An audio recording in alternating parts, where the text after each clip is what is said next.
frères et sœurs. J'espère que vous allez bien ce matin.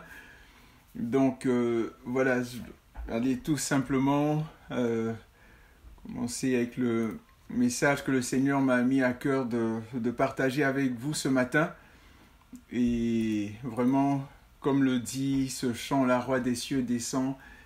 Je prie vraiment que le Seigneur puisse nous parler ce matin, comme il le fait tous les jours, tous les jours, et chaque fois qu'on se réunit aussi. Parce que le Seigneur dit que là où 2 ou 3 sont rassemblés en mon nom, je suis au milieu d'eux. Et nous bénissons le Seigneur. Seigneur, merci pour ta présence au milieu de nous. Merci pour ce que nous allons entendre et merci de préparer nos cœurs, Seigneur mon Dieu, à recevoir ce que tu as pour nous. Dans le nom de Jésus, Amen. Donc, bien-aimés, comment réagiriez-vous si on vous disait, par exemple, on nous présentait sur un écran tout ce que vous aviez fait pendant la semaine dernière ou pendant le mois dernier, surtout ce que vous aviez fait en privé, dans le secret, seriez-vous dérangé? Est-ce qu'il y a des séquences que vous aimeriez qu'on coupe? Ou bien y a-t-il des choses dont vous auriez honte, des choses qui n'honorent pas le Seigneur? Je ne parle pas nécessairement du moment où vous faites vos besoins, non, mais je veux dire des choses peut-être qui ne plairaient pas le Seigneur. Vous savez, cette semaine, nous avons appris qu'un serviteur de Dieu a été condamné pour détention d'images pornographiques. Et puis, le président du tribunal lui a posé la question suivante. Il a dit, comment un père de famille de 4 enfants peut-il regarder de telles images pornographiques? Et il dit, c'est le contraire de toute votre vie, de vos valeurs. Et ce à quoi il a répondu, c'était comme un jardin secret en contradiction avec moi-même. Bien-aimés, sommes-nous véritablement authentiques? L'image que les gens ont ou voient de nous à l'extérieur correspond-elle à ce que nous sommes ou à ce que nous faisons à l'intérieur? Ou avons-nous un jardin secret qui n'est pas très glorieux? Vous savez, Jésus a dit en Luc 12, 2 à 3, il dit « Car tout ce qui se fait en secret sera dévoilé, et tout ce qui est caché finira par être connu.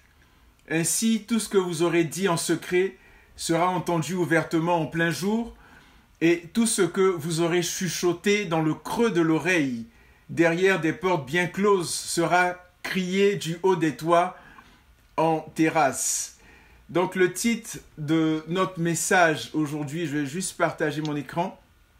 Le titre du message, c'est « Vie privée, vie publique ». Vie privée, vie publique. Et vous savez, dans ce message, nous allons voir de simples mais puissants conseils que l'apôtre Paul nous donne afin de toujours veiller, afin d'être alerte et comme nous l'avions dit il y a quelques semaines, afin de faire attention à la tentation.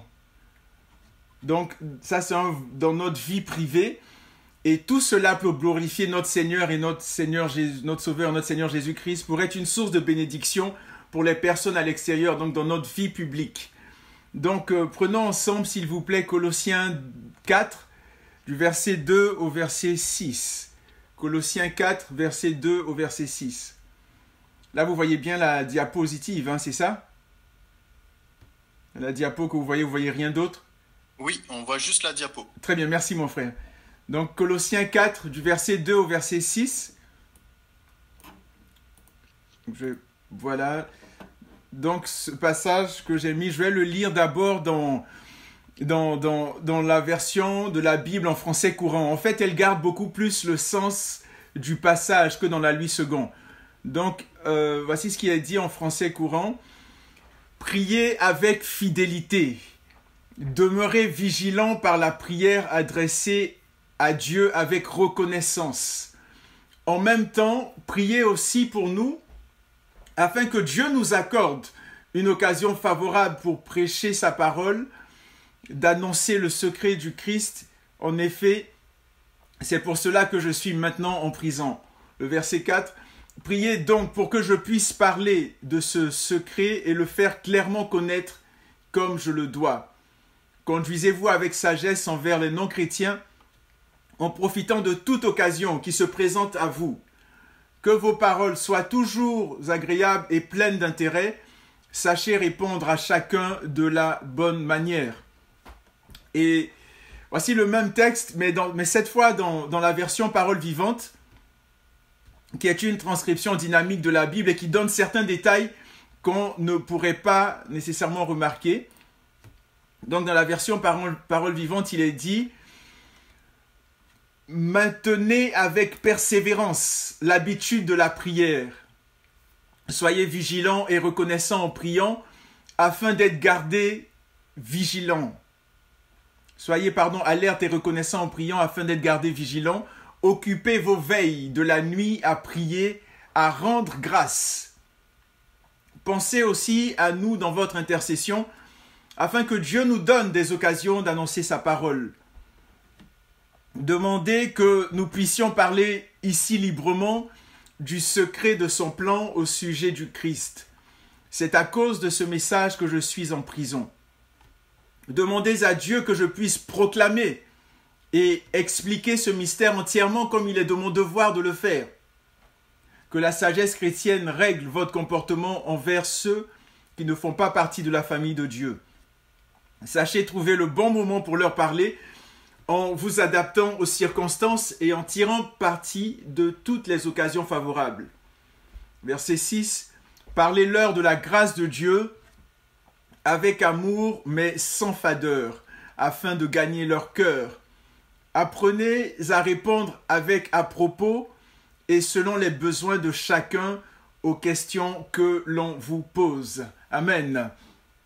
Donc, bien-aimés, ce matin, nous allons voir que dans notre vie privée, parce qu'il y a deux aspects vraiment que le Seigneur veut faire ressortir ce matin, il y a le volet de la vie privée et de la vie publique. Nous allons voir que dans notre vie privée, nous sommes fortement invités à persévérer dans la prière ou à maintenir avec persévérance l'habitude de la prière. Vous savez, le Seigneur Jésus lui-même nous y invite. Et vous connaissez tous ce passage, je suis convaincu. Dans Luc 18, 1, au début, il est dit, Jésus leur adressa une parabole pour montrer qu'il faut toujours prier et ne point se relâcher. Il n'est pas écrit, Jésus leur adressa une parabole pour montrer qu'il faut prier de temps en temps, ou prier quand on veut, ou prier quand on en a envie, ou prier quand on a des problèmes ou quoi. Mais Jésus dit, pour montrer qu'il faut toujours prier et ne point se relâcher. D'où l'importance de la prière. Et on voit même que Jésus, dans Marc 1,35 par exemple, il est dit que tôt le matin, Jésus se levait tôt le matin pour aller prier, être constamment en prière. Et bien aimés, vous le savez très bien, c'est le Seigneur Jésus que nous devons prier, car il est Dieu. Mais qui est-il véritablement? Je dis qu'il est Dieu, mais qui est-il véritablement? Le savons-nous? Toute la Bible parle de lui. Tous les livres de la parole de Dieu, de l'Ancien Testament au Nouveau Testament, les 66 livres parlent de Jésus. Mais nous allons voir quelques bribes de ce qu'il est. La parole de Dieu nous dit, qu'il est l'image du Dieu invisible, le premier-né de toute la création, car en lui ont été créées toutes les choses qui sont dans les cieux et sur la terre. Les visibles et les invisibles, les trônes, les dignités, les dominations, les autorités, tout a été créé par lui et pour lui. Il est avant toute chose et toute chose subsiste en lui. Il est la tête du corps de l'Église, il est le commencement, le premier-né d'entre les morts afin d'être en tout le premier. Et ça, on le voit dans Colossiens 1, 15 à 18. En Colossiens 2 à 10, on nous dit « Nous avons tout pleinement en lui, qui est le chef de toute domination et de toute autorité. » On nous dit que ce Jésus que nous devons adorer, exalter, prier, celui qui nous a attirés à lui, il a effacé l'acte dont les ordonnances nous condamnaient et qui subsistait contre nous. Et il l'a détruit en le clouant à la croix. Il a dépouillé les dominations et les autorités et les a livrées publiquement en spectacle en triomphant d'elles par la croix. Colossiens 2, 14, 15. Et il est lui-même une victime expiatoire pour nos péchés. Non seulement pour les nôtres, mais aussi pour ceux du monde entier. Et ça, on le voit dans 1 Jean 2, 2. Donc, Jésus est extraordinaire, il est merveilleux et bien aimé. On gagnerait à prendre du temps encore plus, à l'adorer, à l'exalter, à le louer de tout notre cœur. Ainsi, mes frères et sœurs, que notre désir soit de lui plaire véritablement, de marcher dans la sanctification. Et souvent, on se pose la question, on dit, mais Seigneur, qu'est-ce que tu veux de moi? Qu'est-ce que tu attends de moi? Quel est ton plan pour ma vie? Et j'aimerais te dire ce matin, voici le plan de Dieu pour ta vie. Il y a 3 éléments, il y a peut-être plein d'autres choses, mais je vais juste partager ces 3 éléments-là qu'on voit dans 1 Thessaloniciens 4 au verset 3. Il est dit, ce que Dieu veut, c'est votre sanctification. C'est-à-dire que la volonté de Dieu pour toi, pour moi, pour nous tous, c'est notre sanctification. Ce que Dieu veut, c'est que vous vous absteniez de l'impudicité. Ensuite, il dit, c'est que chacun de vous sache posséder son corps dans la sainteté et l'honnêteté sans vous livrer à une convoitise passionnée comme font les païens qui ne connaissent pas Dieu. Donc, il veut notre sanctification, il veut qu'on sache posséder notre corps sans nous livrer à toutes les convoitises, mais marcher dans la sainteté, dans l'honnêteté. Et c'est que personne n'use envers son frère de fraude ou de cupidité dans les affaires, parce que le Seigneur tire vengeance de toutes ces choses. Et on se rappelle, par exemple, dans Éphésiens 5, au verset 3, il est dit que l'impudicité, que toute espèce d'impureté, que la convoitise ne soit pas même nommée parmi vous, ainsi qu'il convient à des saints. Donc là, on voit ce que le Seigneur désire. Et tout cela, on peut l'acquérir dans la prière. On peut l'acquérir dans la présence de Dieu. Ne pas avoir nécessairement de jardin secret ou caché, mais lorsqu'on est dans la présence de Dieu, à le rechercher, à dire, Seigneur, aide-moi à marcher dans la sanctification. Seigneur, me voici devant toi. Je m'offre et tout, comme on a pu chanter, etc. Je te donne tout. Et frères et sœurs, que les veilles, la prière, le jeûne, la méditation de la parole soient des réalités tangibles dans nos vies. Oui, on en parle souvent. On en parle dans différents messages, certainement depuis que vous avez connu le Seigneur. Mais que ce soit des réalités dans nos vies, bien-aimés. Veillons et prions afin de ne pas tomber dans la tentation. Veillons et prions afin de lutter contre les distractions en tout genre. Veillons et prions, bien-aimés, afin d'avoir la victoire sur l'ennemi. Vous savez, Jacques, dans son épître, nous parle justement de l'importance de la vie du croyant. Et on le voit dans Jacques, dans Jacques 5 du verset 13 au verset 18. Jacques, il nous dit, quelqu'un parmi vous est-il dans la souffrance? Qu'il prie. Quelqu'un est-il dans la joie? Qu'il chante des cantiques. Donc c'est une façon de prier, d'adorer le Seigneur par des cantiques. Qu'il chante des cantiques.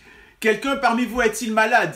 Qu'il appelle les anciens de l'Église et que les anciens prient pour lui en loignant d'huile au nom du Seigneur.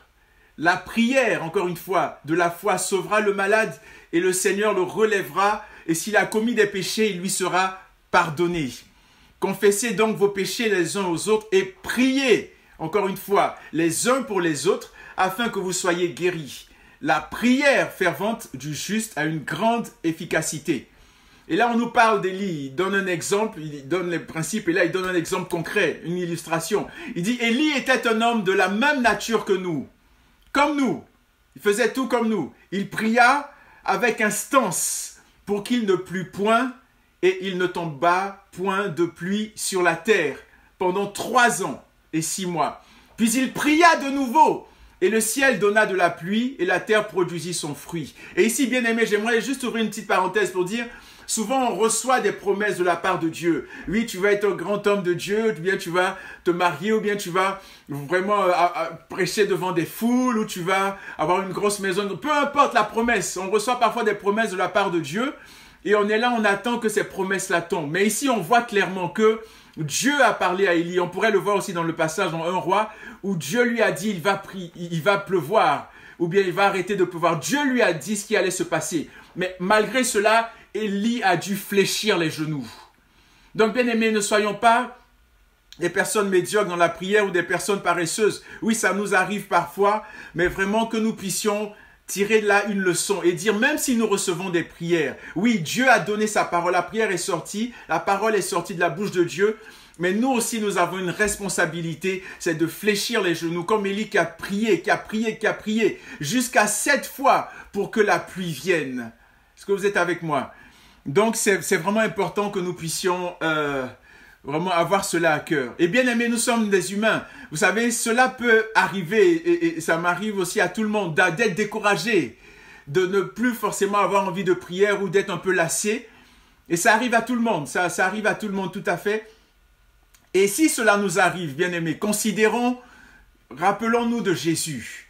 Dans Hébreux 12, au verset 3, il est dit, « Considérez en effet celui qui a supporté contre sa personne une telle opposition de la part des pécheurs, afin que vous ne vous lassiez point l'âme découragée. » Considérez Jésus, considérons Jésus. Lorsqu'on est découragé, peu importe le découragement, que ce soit pour la prière ou peu importe, il dit, considérons celui qui a supporté contre sa personne une telle opposition. Considérons notre Seigneur Jésus-Christ, tout ce qu'il a pu vivre, afin que nous ne nous lassions point l'âme découragée. Alléluia. Tout ça, c'est bien, c'est intéressant, la prière et tout, mais concrètement, c'est toujours important d'avoir des choses concrètes.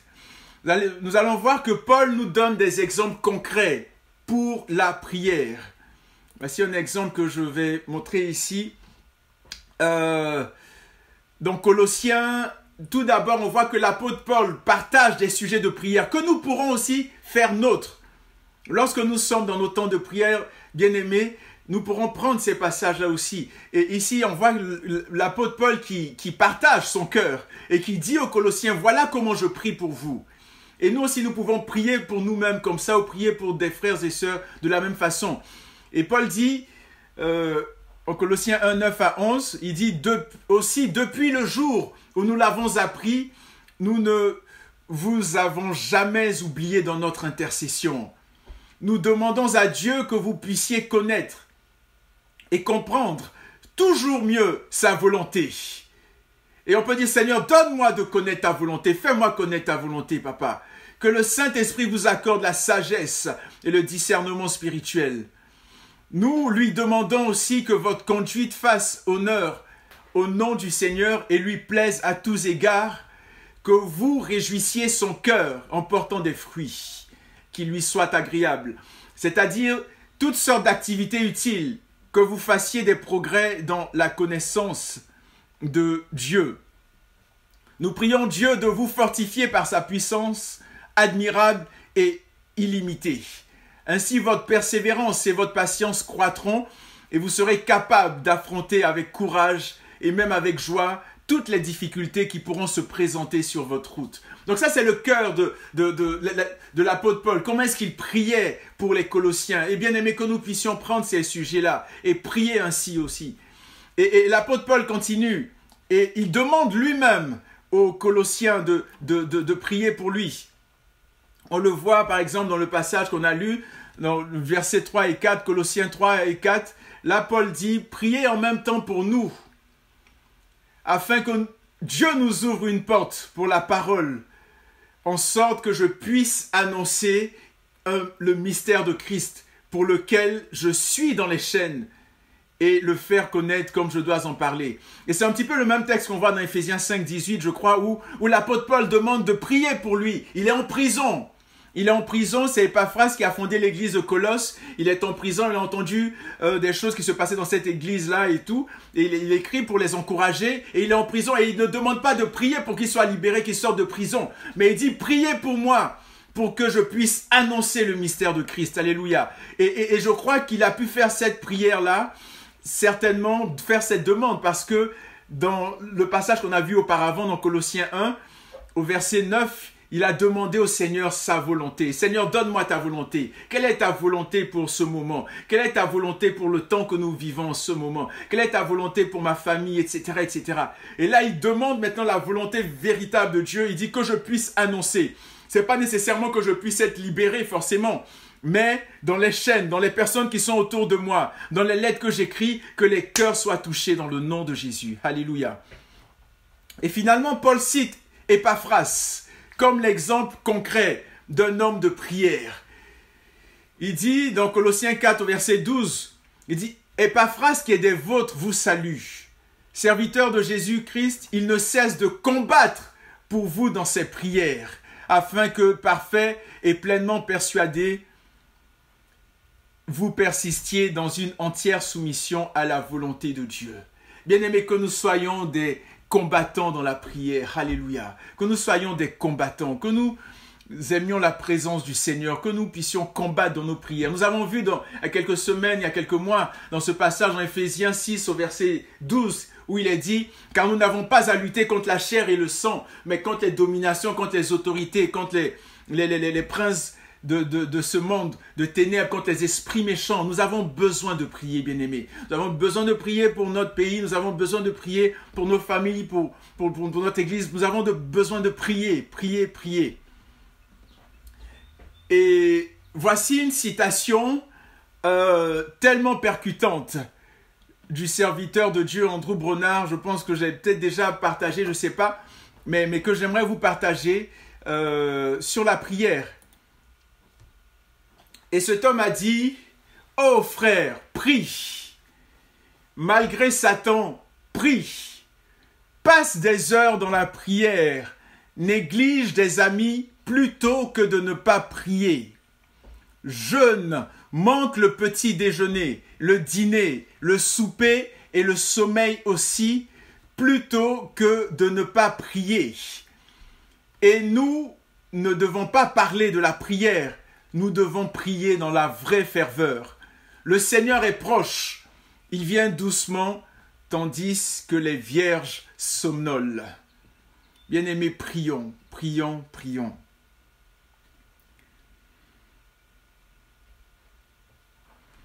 Donc, là, nous venons de voir ensemble que dans notre vie privée, nous étions fortement invités à persévérer dans la prière. Nous avons vu cela dans Colossiens 4, 2 à 4, et nous allons maintenant voir que dans nos échanges avec les non-chrétiens, donc dans notre vie publique, l'intensité de notre vie de prière aura un impact positif sur les non-croyants, autant dans nos actes que dans nos paroles. Et on le voit surtout dans Colossiens 4, 5 à 6, la deuxième partie du passage de notre texte aujourd'hui. Vous savez, au niveau des actes, de nos actes, nous sommes invités à nous conduire avec sagesse, avec les non-chrétiens, en tout temps. Et de quoi s'agit-il véritablement? Se conduire a le sens d'être en chemin, de progresser, de faire bon usage des opportunités, de marcher, d'être en chemin. Et comment se conduire avec sagesse? Tout d'abord, qu'est-ce que la sagesse? Jacques, le frère du Seigneur, nous donne une merveilleuse explication de cette sagesse que nous devons utiliser dans nos relations avec les non-croyants. Dans ce passage-là, dans Jacques 3 au verset 17, dans la version Parole vivante, il dit « Au contraire, la sagesse qui vient d'en haut est en premier lieu pure de tout mal. De plus, elle aime la paix. Elle est courtoise et douce. Elle ne connaît pas les préventions et l'esprit de parti. Elle agit sans duplicité ni feinte. Elle est sans façon et sans fard. Elle se montre compréhensive et conciliante. Elle est ouverte à la discussion et capable de céder, pleine de bonté et de compassion. Elle produit beaucoup de bonnes actions. » Donc c'est ainsi, bien-aimés, que nous devons nous comporter. Donc au niveau de nos actes, être inspiré et dans nos prières, dit Seigneur, donne-moi cette sagesse qui vient d'en haut, Seigneur. Que je puisse aimer la paix, que je puisse être rempli de courtoisie, de douceur, etc., etc. Et vous savez, au niveau de nos paroles, là c'est au niveau de nos actes, mais au niveau de nos paroles, elles doivent être apportées, nos paroles, avec amour et avec un certain tact, afin que les personnes qui nous entendent soient gagnées à Christ. À ce propos, nous avons l'apôtre Pierre qui nous invite à répondre avec douceur et respect. En 1 Pierre 3, 15 à 16, l'apôtre Pierre dit « Mais sanctifiez dans vos cœurs Christ le Seigneur, étant toujours prêt à vous défendre se défendre comment? Avec douceur et respect, devant quiconque vous demande raison de l'espérance qui est en vous, et ayant une bonne conscience, afin que là même où il vous calomnie, comme si vous étiez des malfaiteurs, ceux qui décrivent votre bonne conduite en Christ soit couvert de confusion. C'est ce que dit l'apôtre Pierre, et l'apôtre Paul, pour sa part, dans son épître aux Éphésiens, dit, dans Éphésiens 4, verset 29, dit qu'il ne sorte de votre bouche aucune parole mauvaise ou malsaine, mais s'il y a lieu, quelques bonnes paroles qui servent à l'édification et communiquent une grâce à ceux qui l'entendent. Et le terme original utilisé pour le mot mauvais, parole mauvaise, le terme utilisé pour ce mot-là signifie pourri, putréfié, corrompu par quelqu'un et plus bon à l'usage, quelque chose qui est usé, de pauvre qualité, sans valeur. Donc, bien-aimés, comment sont nos paroles? Sont-elles avariées, périmées, pourries? Apportent-elles des conflits, de la haine, la destruction, la guerre, la mort? Si c'est le cas, repentons-nous sincèrement. Demandons pardon au Seigneur et aux personnes que nous avons blessées. Examinons nos cœurs et nos pensées, car notre Seigneur, Jésus a dit, car c'est de l'abondance du cœur que la bouche parle. Et finalement, Jacques nous invite à utiliser nos paroles avec modération. Dans Jacques 1, au verset 19, il a dit « Sachez-le, mes frères bien-aimés, mes frères et sœurs, il dit ainsi que tout homme, que toute personne soit prompte à écouter, lent à parler, lent à se mettre en colère. » Donc en conclusion, nous avons vu que dans notre vie privée, nous étions fortement invités à persévérer dans la prière. Nous avons également vu que dans notre vie publique, autant nos actes que nos paroles devaient être remplis de la sagesse d'en haut afin d'avoir un impact sur les non-chrétiens. Retenons ceci, bien-aimés. L'intensité de notre vie de prière nous transforme, nous fait rayonner et par conséquent touche les autres autour de nous. En introduction, j'ai parlé d'un serviteur de Dieu qui est en Europe, qui est tombé dans le péché et qui a été condamné pour possession d'images pornographiques. Oui, c'est en Europe et ces personnes sont partout sur le continent. La parole de Dieu dit ainsi donc que celui qui croit être debout prenne garde de tomber. Cela peut nous arriver aussi. Peut-être qu'il y a quelqu'un qui est actuellement en train de lutter avec un péché particulier, qui est caché.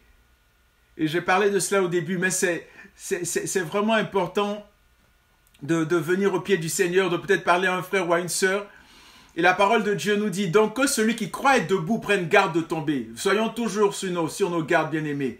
Et grâce à la prière, lorsqu'on fléchit les genoux, le Seigneur nous aide à triompher, à aller de l'avant. Et de toutes sortes de façons aussi, par des frères et des sœurs et tout, mais vraiment en fléchissant le genou. Et la parole de Dieu nous dit également, « Qui es-tu, toi qui juges un serviteur d'autrui? S'il se tient debout ou s'il tombe, cela regarde son maître, mais il se tiendra debout, car le Seigneur a le pouvoir de l'affermir. » Donc, bien-aimés, prions pour cette personne dont j'ai parlé, pour sa famille, pour son entourage, pour nous-mêmes aussi, que le Seigneur nous aide à être des hommes et des femmes de prière, que nos cœurs soient empreints de grâce et de miséricorde, et que nos vies soient des vies de prière, afin de rayonner et de toucher des personnes autour de nous. Amen. Alléluia. Donc Seigneur, nous voulons te bénir, te dire merci. Et Seigneur, nous prions vraiment que ce ne soit pas juste de l'information, mais que nous puissions vraiment mettre tout cela en pratique et voir que, Seigneur, dans nos vies privées, ce qu'on vit dans la vie privée puisse aussi se refléter dans notre vie publique afin de te glorifier. Comme tu le dis si bien, Seigneur, que votre lumière luise afin que les hommes voient vos bonnes œuvres et qu'ils glorifient votre Père. Qu'il en soit ainsi. Dans le nom de Jésus. Amen. Amen.